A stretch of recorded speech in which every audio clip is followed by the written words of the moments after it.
السلام علیکم قاری صاحب، میں نے آپ سے یہ پوچھنا ہے کہ اسلام میں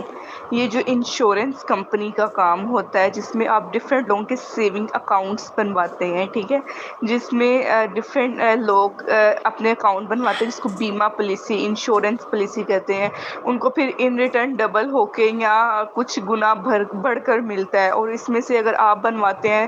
فار ایگزامپل میں بنواتی ہوں یا میری کوئی سہیلی یا بہن بنواتی ہے، تو اس میں سے پرسنٹیج کچھ آپ کو ملتی ہے۔ مجھے یہ بتائیں کہ شریعت کے مطابق، اسلام کے مطابق دلائل دے کے مجھے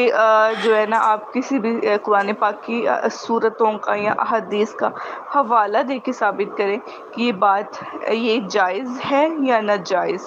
وعلیکم السلام ورحمۃ اللہ وبرکاتہ۔ انشورنس اور بیمہ پالیسی کے بارے میں شرعی طور پر حکم اور ضابطہ یہ ہے کہ اس سے پہلے ہمیں ایک چیز سمجھنی ہوگی کہ زمانے کی جدت کے ساتھ ساتھ ہر چیز کے اندر بہت جدت اور تبدیلی آتی جا رہی ہے۔ اسی طرح سودی معاملات اور جوئے کے معاملات کے اندر بھی کافی تبدیلی آ چکی ہے۔ اس کو مختلف نام، مختلف رنگ دے دیے گئے ہیں۔ جب ہم اس کے بنیادی عناصر کو قرآن و سنت کی روشنی میں پرکھتے ہیں تو پھر واضح طور پر علم ہو جاتا ہے کیا یہ بیمہ پالیسی، انشورنس حلال ہے یا حرام ہے۔ تو جب ہم قرآن و سنت کی روشنی میں انشورنس، بیمہ پالیسی کو پرکھتے ہیں تو یہ واضح طور پر علم ہو جاتا ہے کہ انشورنس، بیمہ پالیسی، اس کے اندر دو طرح کی خرابیاں پائی جاتی ہیں۔ ایک تو اس کے اندر سودی خرابی پائی جاتی ہے اور دوسری اس کے اندر جوے کی خرابی پائی جاتی ہے۔ فرض کریں کہ ایک آدمی ہر مہینے کمپنی کو 5,000 روپے جمع کرواتا ہے اور ان کے درمیان یہ طے ہوتا ہے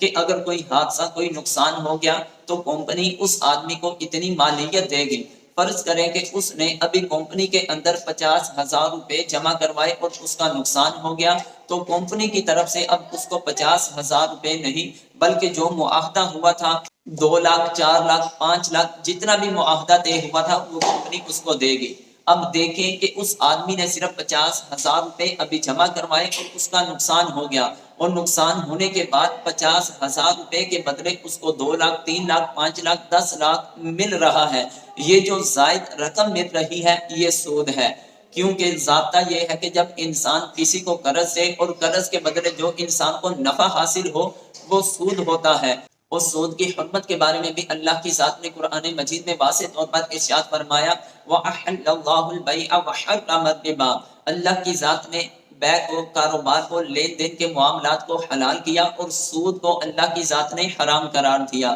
صحیح مسلم شریف کے اندر روایت ہے کہ حضرت جابر رضی اللہ تعالی عنہ نے فرمایا کہ حضور علیہ الصلوۃ والسلام نے سود لینے والے، سود دینے والوں، سودی دستاویزات لکھنے والوں اور اس کے گواہوں پر لعنت فرمائی، چاہے وہ لینے والا ہو، دینے والا ہو، لکھنے والا ہو، گواہ بننے والا ہو۔ فرمایا یہ سب کے سب گناہ میں برابر ہے۔ ایک حدیث پاک کا مفہوم اس طرح ہے کہ سود کا 1 درہم جسے آدمی جان بوجھ کر کھائے اس کا گناہ 36 بار زنا کرنے سے بھی زیادہ ہے۔ رسول کریم علیہ الصلوۃ والسلام نے ارشاد فرمایا کہ سود کا گناہ ایسے 70 گناہوں کے برابر ہے کہ جن میں سے سب سے کم درجے کا گناہ یہ ہے کہ مرد اپنی ماں سے زنا کرے۔ اب کہنے کا مقصد یہ ہے کہ قرآن و حدیث میں سود کے بارے میں واضح طور پر حرمت آئی ہے، اور دوسرے نمبر پر انشورنس، بیمہ پالیسی کے اندر یہ ایک جوا بھی ہوتا ہے۔ وہ یہ ہے کہ فرض کریں کہ ایک آدمی نے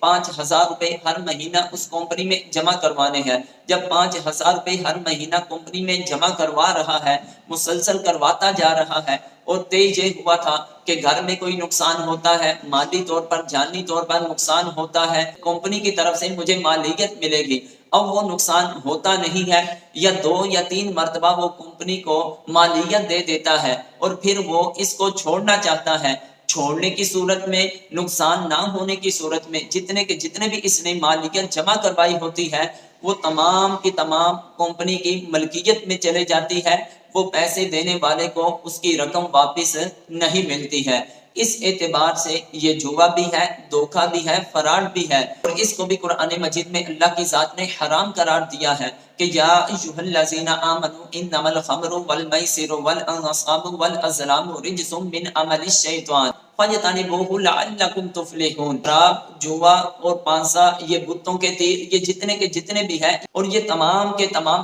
شیطانی عمل ہیں، حرام ہیں۔ قرآن و سنت میں اس کو حرام قرار دیا ہے، رب تبارک و تعالی جل جلالہ نے اس کو حرام قرار دیا ہے، اور اس کے اندر دھوکہ اور غرر بھی پایا جا رہا ہے۔ اور بسا اوقات ایسا ہوتا ہے کہ ایک انسان کمپنی کے اندر 5 سے 7 مرتبہ جب مالیت جمع کرواتا ہے اور یہ طے ہوتا ہے کہ میری گاڑی کا حادثہ ہو جاتا ہے یا کوئی اور نقصان ہو جاتا ہے تو پھر میں مالیت لوں گا، ایسی کیفیت بھی بنتی ہے کہ نقصان نہیں ہوتا، انسان کو مالیت حاصل کرنے کے لیے جان بوجھ کر کوئی نہ کوئی نقصان کرتا ہے، پھر کمپنی سے مالیت لیتا ہے۔ تو لہٰذا ایسے معاملات جس کے اندر دھوکہ اور فراڈ ہو، جوا ہو، اسلام اس کی اجازت نہیں دیتا ہے۔ اللہ کی بارگاہ میں دعا ہے ہمیں صحیح طور پر اپنے دین کی کامل سمجھ عطا فرمائے، اور رزق حلال کے جتنے بھی اصول و ضوابط ہیں وہ سیکھنے سکھانے کی توفیق عطا فرمائے۔ واللہ عالم ورسول۔